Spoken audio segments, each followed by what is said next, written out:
안녕하십니까 전국의 유튜브 독자 여러분, 아프리카TV 시청자 여러분, 매주 수요일 여러분과 기괴한 이야기를 전달하는 오컬트 스토리의 김원입니다. 오늘 여러분과 함께 이야기하게 될 사건은 디벨에서 연쇄살인마의 특징을 올려놓고 자신들의 의견을 적는 곳에서 나온 이야기입니다. 저희도 이 부분에 대한 내용은 외부의 방송이 한 번도 나오지 않은 걸로 알고 있습니다. 아마도 이 이야기를 처음 들으시는 분들이 더 많을 것 같은데 미리 말씀을 드리면 사진에 대한 부분은 미리 모자이크 처리를 전부 했습니다. 혹여나 이런 사진에 대한 부분에 혐오스러운 부분이 좀 있으시면 시청을 삼가해 주셨으면 좋겠습니다. 아직까지도 한 남자의 이야기를 하고 있습니다. 사람들은 이렇게 이야기합니다. 그 남자는 분명히 인육을 먹었을 거야. 증거가 명백하거든 이라고 이야기하는 측과 아니다, 현재 명백한 자백도 있었고 나와 있는 상황만으로 보면 무조건 먹었다고 얘기하기는 애매하다. 이들이 논쟁하고 있는 건 되게 끔찍한 멕시코의 연쇄살인마에 대한 이야기입니다. 근데 이 연쇄살인마가 그냥 일반적인 연쇄살인을 저지른 게 아니라 인육을 먹기 위한 행위를 연쇄살인으로 보여줬다는 걸 논쟁하고 있는 거죠. 이 사건에 대해 여러분에게 자세하게 안내해드리고 과연 정말 인육을 먹으려고 했던 건지 아니면 먹었는지 아닌 건지를 함께 생각해 보도록 하겠습니다. 여기 한 여성이 울먹이며 이야기를 시작하게 됩니다. 2007년 9월 2일 일요일, 내 딸아이가 남자친구라고 한 명 데리고 와서 가족 점심에 초대를 했습니다. 바로 이 남자입니다. 그 남자의 이름은 호세 루이스 칼바 제페다. 앞으로 총칭 칼바라고 부르겠습니다. 내가 그를 처음 봤을 때 뭔가 좀 소름 끼치는 느낌이 있었다. 왜인진 잘 모르겠다. 당시에도. 근데 한편으로는 내 딸이 너무나도 이 남자를 좋아하고 남자친구라고 데리고 왔다는 사실 때문에 그것만으로도 기뻤다. 근데 기분이 조금 좋지 않았던 상황이었던 건 너무나도 자기 자랑을 많이 했다는 사실. 자기 자신을 시인이자 극작가이자 감독 겸 가수다 라고 말하며 자신의 작품을 팔아 하루 $200를 벌고 있다 라고 말을 했다는 겁니다. 하지만 당시에 밥을 먹으러 왔던 이 사람의 겉모습은 뭔가 좀 행색 자체가 그렇게 부유해 보이는 사람은 아니었다고 합니다. 이 이야기를 울먹이며 하는 이 여성은 바로 55세 멕시코시티에 살고 있는 솔다드 가라비토 페르난데스입니다. 앞으로 총칭 가라비토라고 부르겠습니다. 즉 정리하면 가라비토는 여기 위에 있는 이 남자 칼바를 그렇게 좋게 생각하지 않았던 거죠. 느낌이 좋지 않았지만 자신의 딸이었던 뒤에 흐릿하게 있는 사진 보이실 겁니다. 32세 알레한드라 갈레아나가 자신의 딸이 있었다는 거였습니다. 블론디와 에일이라는 딸아이가 있는, 즉 미혼녀였는데 미혼녀임에도 불구하고 좋아해주니까 다른 것보다 이런 상황을 보고도 딸을 아껴준다라는 믿음으로 교제를 허락했던 거죠. 그렇게 한 달여가 지나게 됩니다. 2007년 10월 5일 금요일 오후 집으로 들어왔던 여기 어머니 가라비토는 한 통의 전화를 받게 되는데요. 딸이었던 알레한드라가 출근을 하고 있던 약국, 근무하고 있던 약국에서 무단결근을 했다는 전화를 받게 됩니다. 좀 뭔가 이상했다는 거죠. 딸이 무단결근을 절대 할 리가 없는데, 근데 어머니의 머릿속에는 한 가지 생각이 스쳤다고 합니다. 만약에 딸이 무단결근을 했다면 이거 무조건 남자친구 칼바와 관련이 있을 거다. 이런 생각이 본능적으로 느껴진 거죠. 그 이유가 칼바는 알레한드라에게 좀 이상한 집착을 보였습니다. 그 집착의 이유가 알레한드라가 원래 칼바의 집 근처에 있는 약국에서 그런 이제 일을 하고 있었는데 얼마 전 10월 5일 얼마 전에 멕시코 수도의 북부, 즉 본인의 집, 어머니의 집 쪽에 있는 근처 약국으로 이직을 해버린 거죠. 그 때문에 만약에 너 거기 가서 나랑 연락도 잘 안 되든가 나를 버리고 다른 사람을 만나던가 이렇게 하면 나는 자살할 거야 라고 얘기를 했다는 겁니다. 그 이야기를 어머니도 들은 거죠.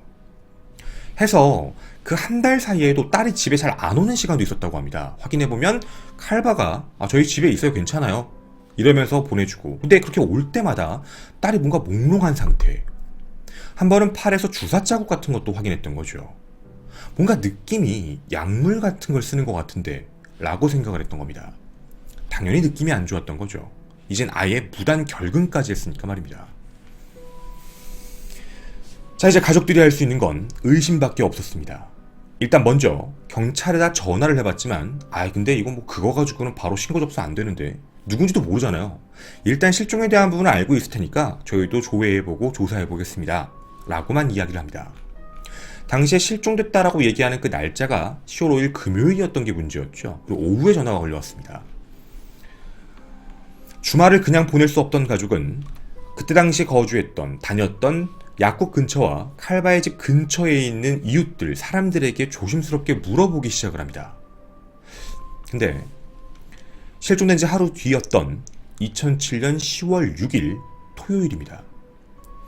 칼바와 알레한드라를 닮은 좀 젊은 여성이 아파트 건물, 즉 칼바의 집에 들어가는 걸 봤어요 라고 이야기하는, 이제 어떻게 보면 이웃 주민의 목격이 확인된 거죠. 물론 이렇게만 듣고 넘길 수는 없습니다. 인상착의는 그때 당시에 뭔가 체육복 같은 걸 입고 있던 걸로 기억을 해요. 뭔가 옷이었던 거죠. 그게 퓨마라고 굉장히 크게 써 있었는데, 그리고 장갑 같은 것도 있었던 것 같기도 해요. 이런 이야기로 진술해줍니다. 그건 알레한드라가 입고 나간 옷이었거든요. 맞다라고 판단을 했고 바로 경찰에 신고합니다. 목격자가 나타났다. 분명히 내 딸과 칼바는 같이 있다. 근데 여기까지는 어머니가 생각했던 범위가 어디까지였을까요? 어머니는 울면서 이렇게 말씀을 하십니다. 나는 그냥 아이가 마약을 하고 있는 줄 알았어. 즉 아이는 그 안에서 자고 있을 거라고 생각을 했던 거죠. 그렇게 시간이 다시 월요일이 됩니다. 2007년 10월 8일 월요일 오전. 경찰은 출동 준비를 하고 바로 칼바의 집을 향하게 됩니다. 아파트 4층이었죠. 문을 두드렸고 혹시 칼바가 계십니까? 라고 물었을 때 칼바는 아무렇지 않게 문을 열어줍니다. 무슨 일이죠? 라고 얘기했을 때 당신이 혹시 알레한드라 혹시 아십니까? 알고 있어요. 지금 실종됐는데 어디 있는지 아세요? 라는 이야기에 저도 연락이 안 되는데? 라는 발뺌을 합니다. 해서 집 안을 좀 수색해봐도 되게 괜찮겠습니까? 라고 물었을 때 이 부분에 대해서 되게 흔쾌히 알겠으니까 하세요 라고 얘기를 했던 거죠. 자기가 지금 식사 준비를 하고 있었는데 괜찮아요, 들어오세요 라고 이야기한 겁니다. 정말로 집에 들어가자 식사를 준비하고 있는 약간 느낌이었습니다. 어떻게 보면 이제 먹는 테이블 위에 스테이크와 비슷한 고기, 그리고 그 옆에는 레몬 하나, 어떻게 보면 이제 레몬즙을 짜서 먹는 거겠죠. 이런 접시 하나가 있었고 뭔가 먹을 준비를 하는 느낌이었습니다. 집 안을 살펴봐도 뭔가 그렇게 이상한 점은 없었던 거죠. 형사 2명이 들어갔다가 한 가지 이상한 걸 찾게 됩니다. 침실 벽장이었는데요. 겉으로 봤을 때 그냥 일반 벽인데 약간 라인 같은 게 확인돼서 거길 조심스럽게 눌렀더니 그 안에 무언가가 확인됩니다. 각 부위별로 쌓여있던 내용이죠. 오른쪽 팔, 오른쪽 다리가 이 안에서 발견됩니다. 그리고 그 주변부에서 나머지 토막 부위들이 하나씩 나타나기 시작을 했죠. 그리고 냉장고 안에서는 사지의 일부가 들어있는 것도 똑같이 확인이 됩니다. 여기서 끝나지가 않습니다. 근육 조직이 약간 튀겨진 것처럼 보이는, 무언가 느낌상 그런 근육 조직 같은데? 라는 걸 확인하는데 그게 여러분이 아는 그 콘프레이크 있죠. 콘프레이크 박스 안에서 발견됩니다. 이건 콘프레이크가 아니다. 그리고 프라이팬에는 조리된 어떤 이상한 살점들이 굉장히 가득 들어있는 상황이었습니다. 거기서 끝나지가 않았습니다. 그의 아파트 안에서는 한니발 렉터라는 그런 영화 같은 그런 거에 연상되는 마스크를 쓰고 있는, 한니발 렉터 얼굴에 자신의 얼굴을 합성한 겉표지를 만들어 놓고 책을 하나 썼습니다. 자신을 시인이자 극작가라고 했죠. 그 제목의 이름은 육식동물의 본능, 즉 식인의 본능입니다. 식인의 본능이라고 이름 붙여진 소설 같은 걸 쓰고 있는 게 확인이 됩니다.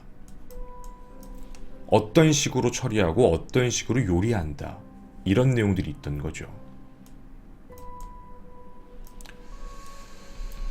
자, 그리고 이 안에 있는 내용은 굉장히 충격적이었습니다. 소설을 쓴 건데 사람이 어떻게 죽어가는지, 그리고 죽이고 난 다음에 그걸 해체할 때의 느낌이 어떤 건지, 이런 부분을 굉장히 디테일하게 쓰고 있는 책이었던 거죠. 이뿐만이 아닙니다. 대부분 이 사람이 갖고 있는 DVD 같은 영상들은 뭔가 카니발리즘, 즉 인육과 관련되어 있는 어떻게 보면 스너프 필름 비슷한 그런 영상들만 전부 보관하고 있었습니다. 그리고 조심스럽게 집안에 있는 시신들을 하나씩 모아봤던 거죠. 당시 실제 사건 현장 모습입니다. 그리고 여기 있는 모든 시신들을 다 모았을 때 이렇게 한 구의 시신이 나타나게 됩니다.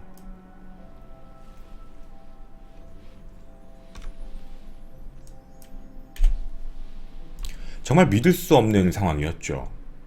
당시에 멕시코 내에서도 이런 사건이 그 전에 그렇게 있던 상황이 아니었기 때문에 이건 너무나도 충격적인 사건이었습니다. 그런데 이 순간이 밝혀지자마자 칼바는 자신의 아파트 베란다 4층이었습니다. 창문으로 뛰어내리려는 탈출 시도를 하게 되죠. 근데 그 밑으로 떨어지면서 부상을 입게 되고 바로 그 자리에서 체포가 됩니다. 즉 현행범으로 체포가 된 거죠. 물어보게 됩니다. 왜 이런 일을 저질렀느냐 라는 질문에 내가 당시에 살해한 걸 정말 후회합니다. 죽인 건 사실이긴 한데 약물하고 술을 먹이고 말다툼을 조금 하다가 되게 우발적으로 목을 졸라 죽였어요. 그때 죽인 게 바로 신발끈입니다. 그리고 신발끈을 제출합니다. 하지만 나 인육은 먹은 적 없어요 라고 주장을 했던 거죠. 이 이야기를 듣고 바로 연행을 한 뒤 체포하게 됩니다. 체포 후 연행을 했던 거죠. 근데 당시 멕시코 경찰도 똑같은 입장이었습니다. 아마 여러분도 약간 드는 생각일 것 같은데, 그 잔혹성 때문인지는 모르겠지만 정말 이 범죄가 딱 한 번뿐일까요? 라는 의심이요. 처음 했다라고 보기엔 너무나도 대담했고 너무나도 자연스럽게 해체를 했다는 겁니다.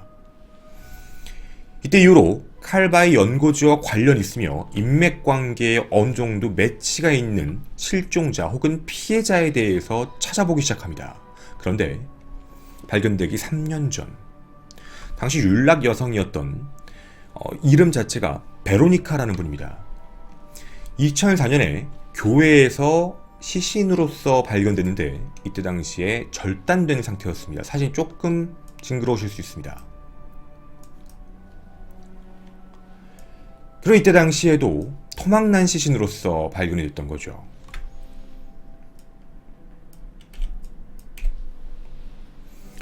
그리고 그 당시입니다. 2004년에 베로니카와 이는 둘은 연인 관계였습니다. 해서 2004년에도 처음에 이 남자를 의심을 했지만 무언가 자기가 살해하지 않았다라고 부정하고 난 당시에 딴 데 있었어요 라고 이야기하며 그냥 그렇게 끝나버린 겁니다. 이 발견 장소가 지금 살해 장소였던 아파트에서 별로 안 떨어진 곳이었거든요. 더불어 또 한 명의 증인이 나타납니다. 그 이후 동성으로서 연인 관계였던 후안 카를로스 모로이 페레즈라는 사람이 나도 그때 당시에 봤어요, 또 있어요 라고 이야기합니다. 2007년 당시에 여성의 손발이 사라진 토막 사건의 범인도 바로 이 남자였습니다. 즉 이 남자는 밝혀진 바만 보면 2004년 한 번, 2007년 4월에 한 번, 2007년 또다시 뒤에 우리가 지금 보고 있는 시기 7월에 9월에 한 번 더 행동을 하게 된 겁니다. 9월 10월이었던 거죠. 즉 그는 연쇄 살인범이었습니다. 혹자들은 이런 얘기합니다. 멕시코의 최초의 연쇄살인범이다. 수사관들은 바로 심리적인 프로파일링을 시작해보는데 당시 프로파일을 냈던 살라즈 차베즈 검사는 이런 얘기를 합니다.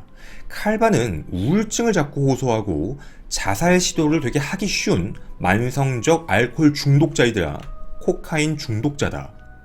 굉장히 자기중심적이고 자신이 무언가 우월한데 그 우월감을 무시를 했을 때를 견디지 못한다. 더불어 기소하고 났을 때 이런 얘기를 합니다.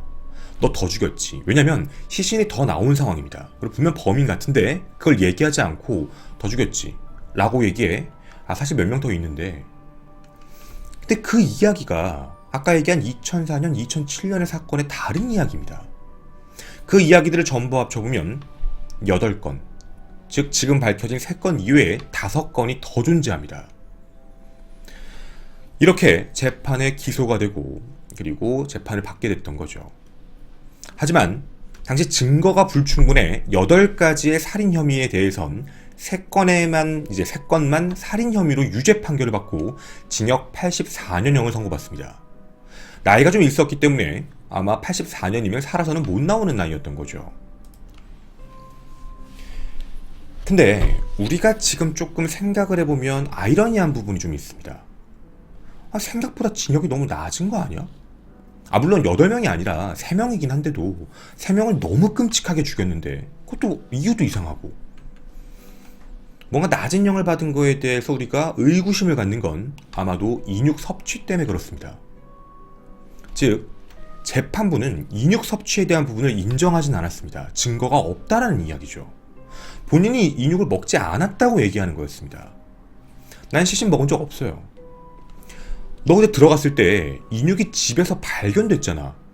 첫 번째, 접시에 있었고 그게 위에 인육이었고 덩어리였고 옆에 레몬을 놨다라는 건 또 이거 뿌려서 먹으려고 했던 거잖아. 아닌데? 그거 아니고 너무 냄새가 나서 레몬 향으로 좀 덮으려고 한 것 뿐이에요. 저거 안 먹어요. 먹었는지 안 먹었는지 확인도 안 됩니다. 워낙에 잘게 쪼개는 것도 많아서요. 또 이렇게 얘기합니다. 너 그러면 콘프레이크 안에 있는 어떻게 보면 좀 튀겨놓은 것 같은 이 인육은 뭐야? 라는 질문에 이렇게 답변을 합니다. 그거 뭐냐면 우발적으로 죽이고 그 여자친구의 시체를 집안에다 그냥 두면 문제가 생길 것 같아서 없애기 위한 방법을 고민하다가 이제 어떻게 보면 떠돌이 견들이죠. 떠돌이 개들, 그 개들에게 먹이로 주자. 그래서 그렇게 잘게 해서 구웠다. 그래서 시신을 조금씩 없애려고 했다.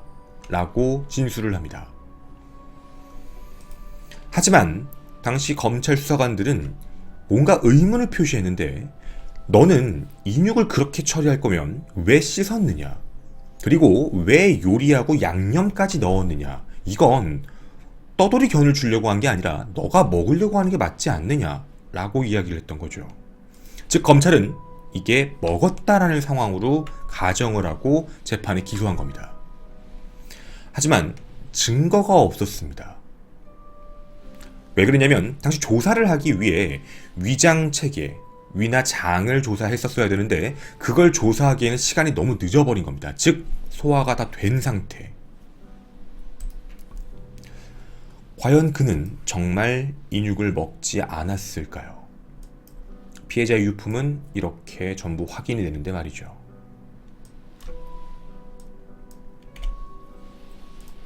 물어봐야 됩니다. 그가 지금까지 살아있다면 그가 무엇을 하고 있을 거라는 추측이 되십니까? 아마도 책을 쓰고 있을 겁니다. 본인이 뭔가 책을 쓰는 것에 대한 지필의지가 굉장히 강한 사람이었거든요.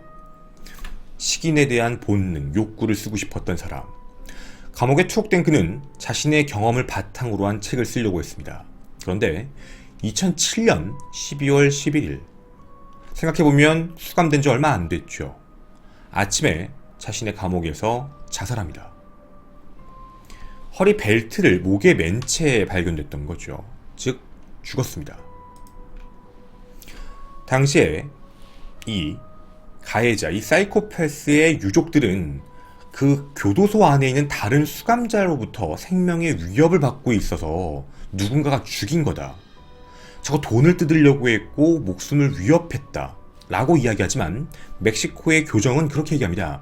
감옥이 외형상 독방은 맞았는데 다른 수감자들과 함께 있었던 건 맞다. 다만 다른 수감자들이 폭행했다는 흔적 자체도 없었고 또한 독방을 통해서 문을 안에서 잠궜다. 그리고 줄과 운동화 끈으로 그리고 벨트도 분명히 묶어놨기 때문에 이건 밖에서 누군가하고 밖으로 나갈 수 있는 상황이 아닌 즉 밀실이다. 살해 가능성은 없다라고 이야기를 못을 박습니다. 최악의 연쇄살인마는 어떠한 이야기도 남기지 않고 자신은 인육을 섭취한 적이 없다, 우발적으로 죽인 것일 뿐이다 라고 이야기한 뒤 그렇게 사라져버렸습니다. 이렇게 검사들 혹은 범죄 심리를 생각하는 사람은 이런 이야기를 합니다. 더 이상 쓸 수 없는 이야기. 자신은 부인을 했습니다. 살아야 됐거든요. 자기가 더 해야 될 일들이 있었기 때문에. 글을 써야 되고 책을 써야 되기 위해 부인했던 이야기. 인육을 어떻게 요리하고 어떻게 먹으면 어떤 느낌이다. 하지만 쓸 수가 없는 상황이죠. 자기는 재판에서 먹은 적이 없다라고 얘기를 했거든요. 그 문제 때문에 답답해서 자살을 한 건지 아니면 사이코패스로서 마지막 희생양을 자신으로 선택한 건진 아직까지도 의문으로 남아 있습니다. 아직도 디베베선 이 사람에 대해 과연 이 남자는 정말 인육을 먹었을까? 인육 목적으로 사람을 죽인 걸까? 아니면 정말 우발적으로 한 행동일 뿐이었을까? 라는 이야기가 회자되고 있습니다. 여러분에게 어쩌면 처음으로 알려드린 이야기, 칼바, 멕시코 최악의 연쇄 살인마이자 인육 섭취한 남자로서 알려진 사람입니다. 저는 오컬트 스토리의 김원희였습니다. 감사합니다.